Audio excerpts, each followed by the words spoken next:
The latest HSE stats show how different industries across Great Britain are affected by work-related ill health and workplace injury. These industry-level comparisons help us understand where the most significant risks lie and where organisations need to prioritise prevention. The HSE identifies several industries with significantly higher rates of work-related ill health than average across all sectors.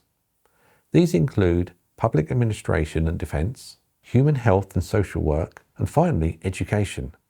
These sectors involve high job demands, emotional pressure, and strong responsibility for others. The higher rates of ill health reflect the mental and physical strain placed on workers in these environments. When we look at workplace non-fatal injuries, the picture shifts to more physically demanding or high-risk industries.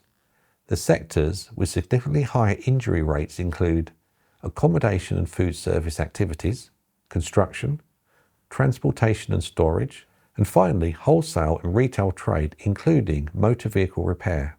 These industries often involve manual tasks, high footfall, fast-paced environments, or hazardous operational conditions, all of which increase the likelihood of non-fatal injuries such as slips, trips, lifting accidents, and handling injuries.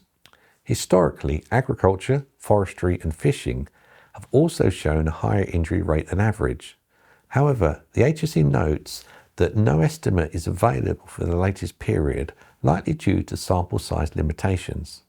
The report includes a detailed chart showing rates of work-related ill health and non-fatal injury per 100,000 workers for each industry. Some industries show no significant difference from the all-industry average.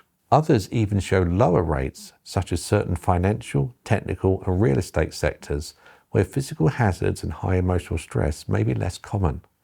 These comparisons are based on labour force survey data averaged over the last 3 years and restricted to conditions occurring in the worker's current and most recent job. They offer a valuable snapshot of where risks are most concentrated and where improvements in health and safety could make the greatest impact. Understanding how different sectors are affected helps employers focus their efforts, whether that's improving mental health support in public services, strengthening manual handling practices in retail and hospitality, or enhancing a safety culture in construction and logistics.